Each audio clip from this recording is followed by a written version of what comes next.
Dan Campbell took this Lions job with a vision. That vision has ignited the Lions fan base in a way not seen perhaps ever. This is a sleeping giant. This is a sports town, and we feel the love. Remember who you are! NFC North champions, everybody. Vision, winners, back-to-back seasons. Your team ain't ours, the prize is worldwide now. Riding to your town, win, then ride out. The crew here to break it down for y'all, to demonstrate how we ain't playing around with y'all. The humble host with punchlines to give you a black eye. We brought a GM and OC, even a stat guy. Other teams drink the Kool-Aid, roll over and quit. I drank Campbell's soup and woke up all Gritt. Welcome in on this Thursday evening. This is the All Gritt podcast. I am the humble host, Caleb, joined alongside me by the stat guy, Clay. How you doing tonight, Clay? Doing good, man. Doing good. Good to be back. And this is a special episode. We're going to be doing a Behind Enemy Lions episode, and we brought in our good Urlacher friend here. If you're watching on YouTube, he's throwing the Urlacher jersey up, Mr. Karsten Harris. Everybody, how you doing? What's up, guys? It's an honor to be on the podcast. This is awesome. Nice to have you. So, a little bit about Sunday. We are friends until Sunday. Correct. So, what brings you on the pod, man? I see that you are wearing a jersey that's unlike ours. Tell our listeners a little bit about how a Michigan boy like yourself got to be a Chicago Bears fan. Well, much like you, I'm from the wrong side of Michigan, right? Yeah. But actually, my mom's from Chicago. I actually live in New York for the past 20 years plus. But stay true to being a Bears fan. I was born in 1985, and there's a picture of my family watching the Super Bowl. I was like 3 months old or 4 months old, and there's a picture of me with this little Bears bandana on. There's a little feather sticking out of it, cheering the Bears on to their most recent Super Bowl. And since I'm 40, it's kind of a sad thing to say, but I am talking to Lions fans, so it's all good. Oh, we all know. No offense. We know how it is. My mom's from Chicago, so been living in New York for 20 years, but I try to keep the home fires burning. Interesting. I did not know that your mom. So my dad was born in Chicago as well. Big Polish side of Chicago down there. My grandpa had all the kids over there, and they just kind of immigrated over to the side of the lake, right in that area. So honestly, my parents weren't even really big football fans. I just kind of picked it up myself and was addicted to the Barry Sanders days. So there's my upbringing about the Lions. So even though we were on this side, your heart was still there. Oh yeah, definitely. So Till I was 18, we lived in Michigan. But I would always, gravitate towards, the Chicago Cubs broadcast on the radio, Bears broadcast on the radio, because that's what we could listen to. So. Oh yeah. Plus, you guys were only an hour and a half away from Chicago, maybe 2. Yeah. Yeah. No, less than that. Yeah. Yeah, you were a lot closer.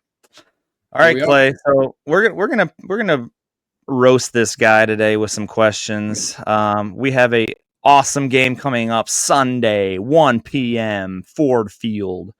Lions hosting the Chicago Bears. So first of all, before we can even get into that, we need our listeners need to know, as a Bears slappy that you call yourself, what are your thoughts on this Monday night game versus the Vikings? Yeah, so I was having a real good time up until about like 9:45, maybe 10 o'clock, and then it all tanked. I watched Bear down. Yeah, bear down. Yeah, well, I don't know about that.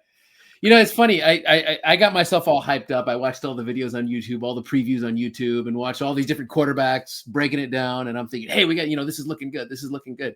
I even watched these stupid guys out there playing simulations of the game on whatever their favorite NFL game is. And I'm thinking, hey, maybe there's a little bit of room for optimism in my heart.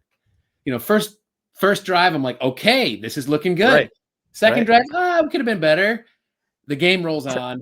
You see what's happening. You see Caleb missing the wide open throws over the middle of the field. You see him, sadly, and you see just the team reverting back to what we saw last year. I mean, we replaced an inefficient coach with the hottest new coach you could get.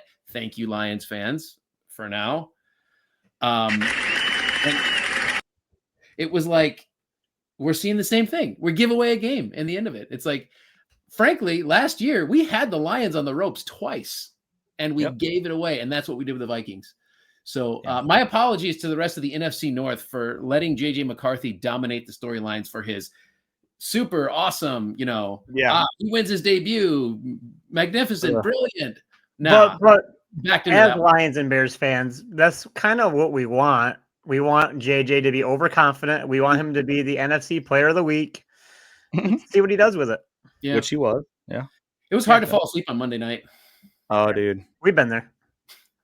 So your Monday night, because like for our listeners, he's like right across the street from Patterson. He lives right there. So I remember, and I've said this on this podcast before, I was in Patterson out at section 18 when the Miracle in Motown happened. We were sitting on the Murphy bed, and Monday night football game or Sunday night, whatever it was, and Aaron Rodgers just throws that Hail Mary, and I'm like watching at the end of my Murphy bed, and he catches it, and I'm just sitting there like. So yeah, there's been a lot of tears shed in the old Patterson area of our football teams, no doubt. It's true. Reminds me of last year. How could we forget the Fail Mary in Washington? Oh yeah, I didn't think about that. So I was in Italy with my in-laws, my wife. We were on a 50th anniversary trip.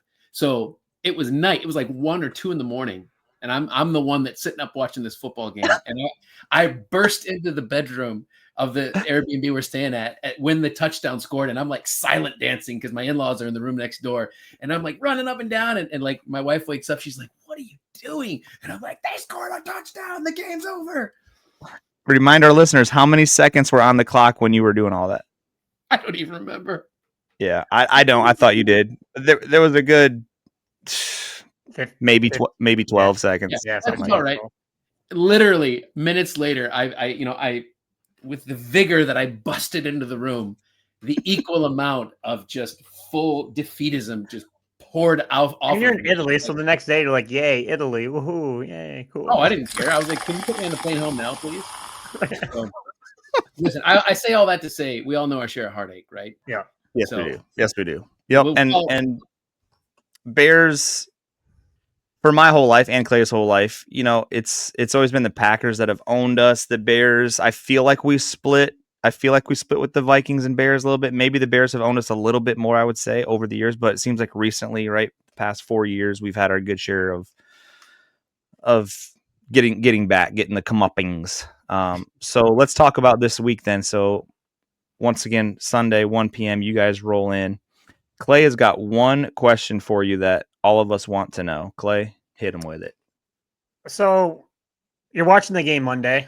So as you're watching the game Monday and you see a perfect half of football. And then the second half of football is something totally different. So as Bears fans, what's the real Bears team? Is it the first half or is it the second half? I think, and myself included, I think a lot of Bears fans wanted to hit the panic button after the end of the game, right? Whereas we were jubilant after the first half. I do think that after a few days, and some of the blogs I've been reading and just some of the articles of some of the, the people, the writers that I follow, everyone kind of has this kind of consistent idea of, hey, you know what? It wasn't actually that bad. There was a few bad calls, and I don't like to blame the officials for a lost game. You cannot blame the officials for a lost game because I think human error and officiating is part of the game. But there was definitely some questionable calls that led to direct points from the Vikings. Still, Bears got to execute. But when you're giving a team 5 downs, right? When you give them an extra stop, there's going to be consequences of that. But all that being said is, I think that the Bears' first half is what they can be, and the second half is what we're all afraid that they will be. Right. But the first half, I think the first half is what they will be because I think Ben Johnson is going to figure it out. I think he's going to learn. He owned his mistakes in the press conferences. Last year, the coaching staff would blame everybody else. Ben Johnson owned it. He's like, no, that's on me. To me, I'm like, I respect that. He owns it. He's going to learn from it. He's a new head coach. Everybody learns. My cautiously optimistic thing is that the first half Bears are the real Bears. Well, while you were talking, it really reminded me of exactly the same vibe that's over here in Michigan, Detroit area. More importantly, is like it. As soon as the game was over, it was like Calm down. there was no. This cannot be real. And then Tuesday, Wednesday, now it's Thursday. The calm has set in, and a lot of people are thinking, okay, well, minus that first half, the second half, the Packers only threw the ball 6 times, so they stopped the run, blah blah blah, all this stuff, and now the optimism is starting to build again before Sunday's game. So we're both in the same, but were you kind of hearing the same thing, Clay, on this side? Yeah, for sure. Yeah. I think our offensive coordinator, in my opinion, just needs to be on the field.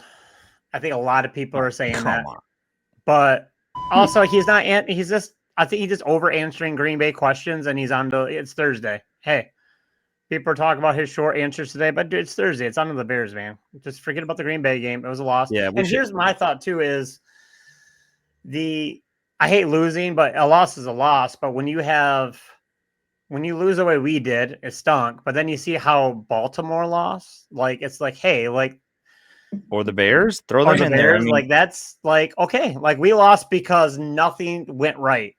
Right.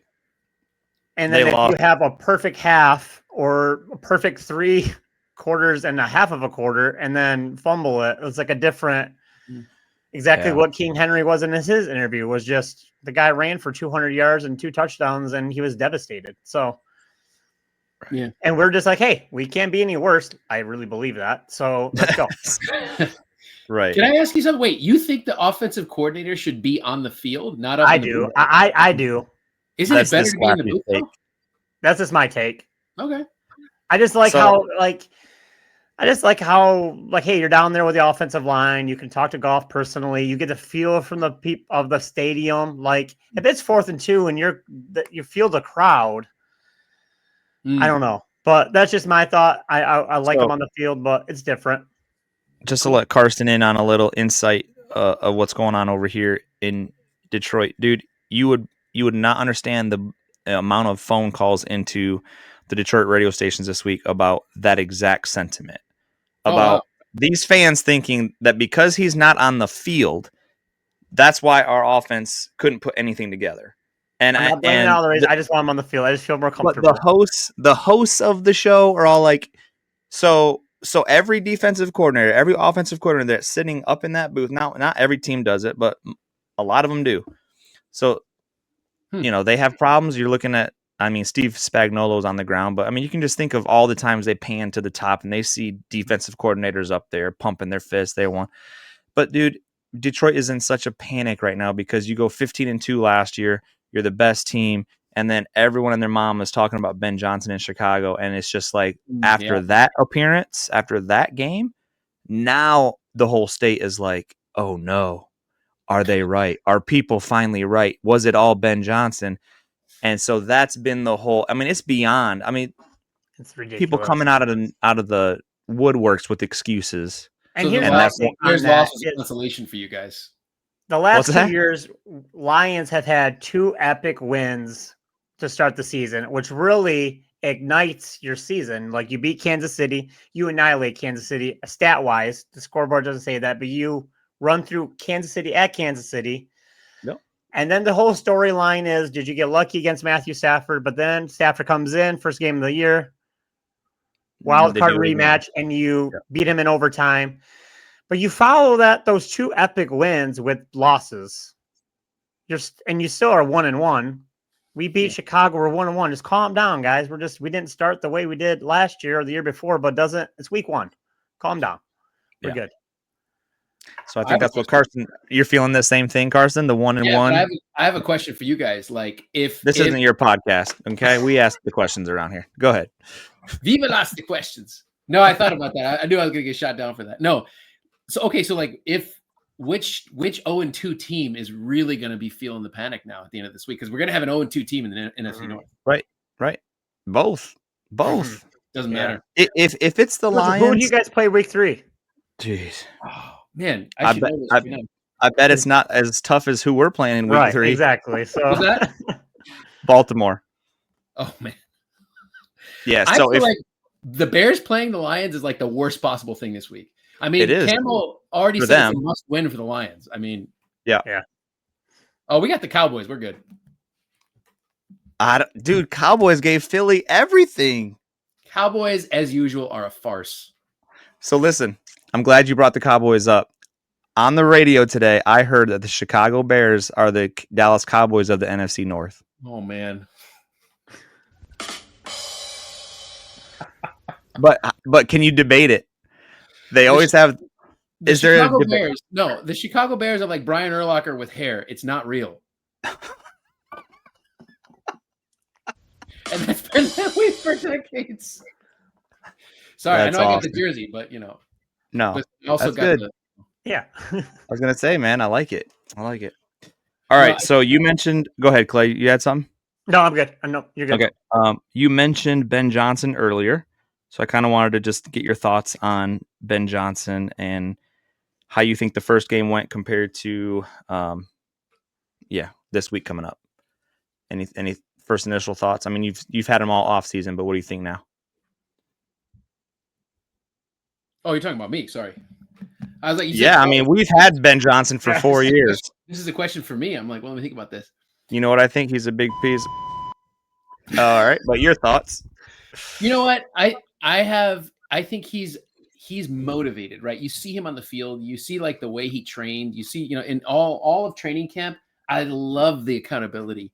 And those players, they wanted. Eberflus was like the bumbling, like happy, like, oh, whatever you guys want to do, I'm good with it. Yeah, okay, sounds good. Yeah, no, you did good. It's not our fault we lost. But Right. Ben Johnson is like the exact opposite. He's like, no, you got to get down to business. You got to do your work. Yeah. He's the field marshal. He's a disciplinarian for sure. I'd love to know his personality type, but I think that method is going to have success. The Lions showed it had success.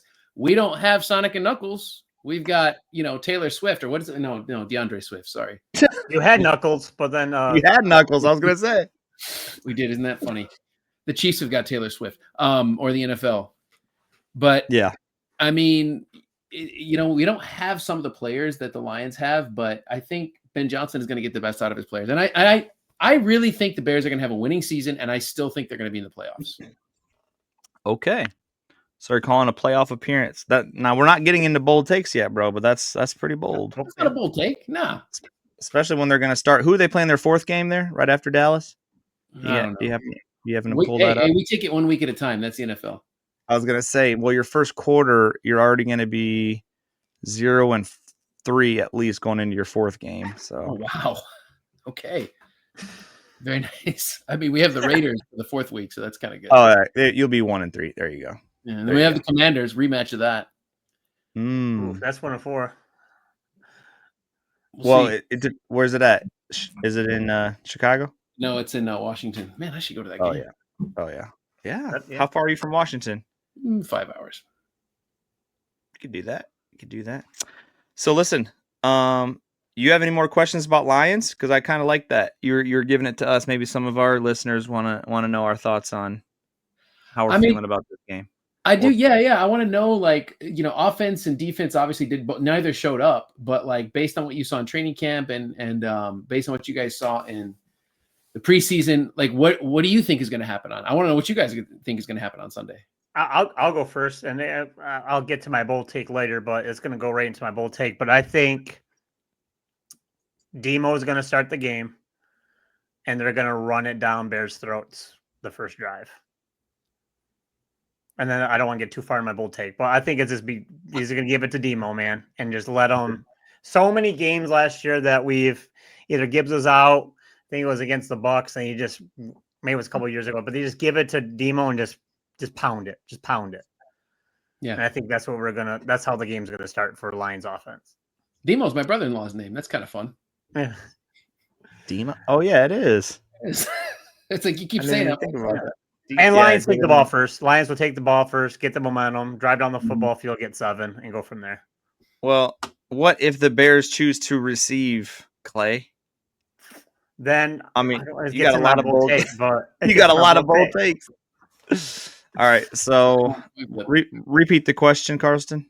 Yeah. So again, like, what do you see happening on Sunday? You know, based on what you saw and what you're hoping to see, what you think the Lions are, what's going to happen on Okay. Sunday?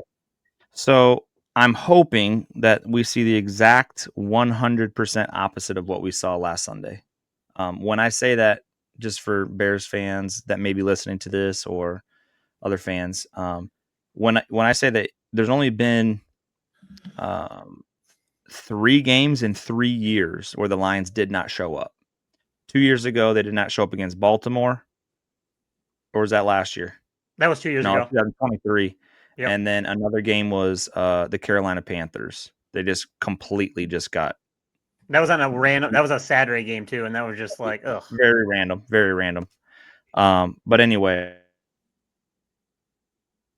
that was so Dan Campbell has an amazing record coming off of a loss. I think he's 10-0 coming off of a loss or something like that. You can double check me, Clay. But yeah, it's nuts. So I'm thinking, just like he said, we're gonna go back to running the ball. There was so many offensive lineman issues with our game. We're starting a rookie. We have a 2-year guy that started 3 games last year and a brand new center. We lost Frank Ragnow, our all pro, and we have Graham Glasgow, who's a 9-year vet. So I say all that to say they were so off on Sunday. If you listen to our last episode, we broke down a picture on the 1-yard line where 2 offensive linemen, you have the center and the guard, go opposite ways and left the Packers tackle one-on-one with David Montgomery on the 1-yard line. That kind of stuff was happening all the time. So we're going to get back to the basics, learn who you're blocking. And that's what Clay is saying. We're going to go for we're going to try to get a dub anyway. So let's go right into the prediction score then. So we'll keep Karsten. We'll keep the Bear for last. Clay, what's your prediction before we get into the bold take? Just your prediction for the score. Lions 31-13. Dang, he don't even play. Karsten. Do you want like the Homer estimation, or do you want like what I want, because we're going to bring this up on Monday, and if you win, then we send you a bottle. So it's Oh, snap. This is the All Gritt podcast. I thought you said I was going last. Okay, that's true. Let me go. Wow, 31. Jeez. I will say it's going to be a close game, actually. I'm going to say 28-24. Lions. Yeah. Oh, man, that'll be heartbreaking. Almost the exact same loss as Monday. I'm going to say 31-27 Bears. I think the Bears make a last-minute comeback. I think Caleb gets his chance for a 2-minute drive and scores a touchdown to win it. Ooh, that would be heartbreaking. Yeah, that would be. Oof. I'm sorry to say. Listen, now it's fun to have this podcast because I'll be happy for you if I'm wrong. Why is that? I won't be that happy though. Sure. Mm-hmm. All right. So go ahead, Clay. No, yeah. Okay. I thought you were saying something. No. So, all right. Last but not least, let's get into the bold takes. Now, this is where we get crazy.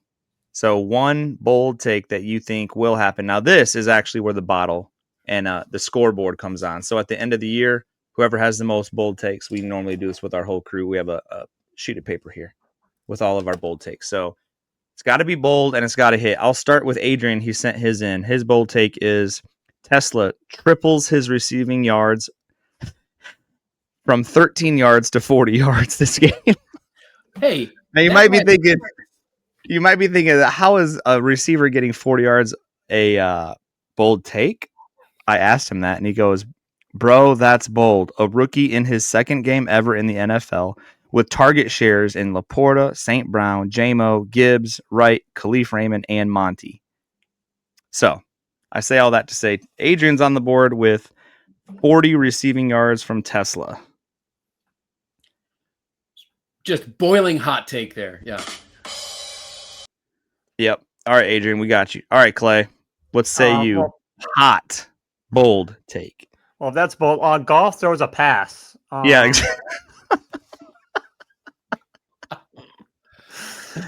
All right. I am going 2 rushing touchdowns by Knuckles, Ooh. followed by a Branch turnover, whether it be a fumble recovery or interception. But Branch will get his turnover back from last week against Green Bay. He wants that boy back. Okay. So Okay, so you're doing a little parlay. yeah. 2 rushing touchdowns for Demo. Actually, it doesn't even have to be a rushing, bro. If he gets 2 touchdowns, I'll take it. Sounds good. yeah, we'll take that. All right. Cool. Mm-hmm. All right, Karsten. I'm saving mine for last. What is your bold take? I got for a the parlay. I got a parlay. Okay. Because it's not a bold take if it's not 2. I mean, I don't know. I mean, it could be You 40 guys are yards. fans of the parlays. I know you're fans of the parlays. All right. So Colston Loveland scores his first touchdown, and Jalen Johnson gets his first interception of the year. of the year. Loveland, first touchdown of his career. Got it. Jalen Johnson, first interception. Got it. Johnson. Oh man, I'm interception. That is a bold take. You know what? There can only be. I don't think there's anything bolder than that besides what you're about to hear right now. You ready for this? Let's hear it.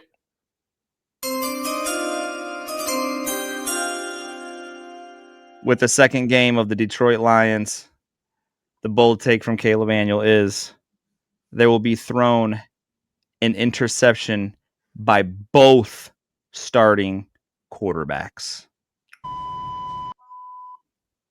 Is that bold? Yeah. I like it. Dude. I mean, it's more bold, but yeah, I like it. Two interceptions? Yep. Honestly, I'm calling one on. Caleb threw 6 last year. He's not an interception quarterback, so I think that is that's a bold right. take to call both. That's yeah, right. No, that's a bold take. Did he throw one? Pick on Monday, right?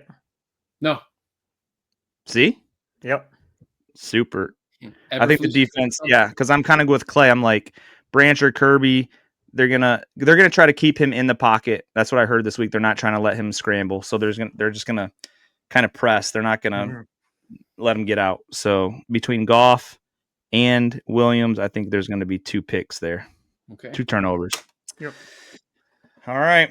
So Carson, thank you for joining. You wanna shout out or free sponsor your what do you do for work, bro? Shout out your business right now. Oh, sure. I do video production. We do video production all over the country, make short films, make documentaries, advertisements, whatever businesses need. It's called The Scene Lab, Scene Lab Productions. That's what we do. And where can they get a hold of you? Online? It is thescenelab.com. Okay. You on socials or anything? Scene Lab Pro, social media. Ooh, see? I'm glad I asked all these questions, man. You got to get all this. Shout out. But most of all, I'm shouting out June Shine for their excellent margarita. Well, thanks I'm for about joining to go us, get mine man. for the evening.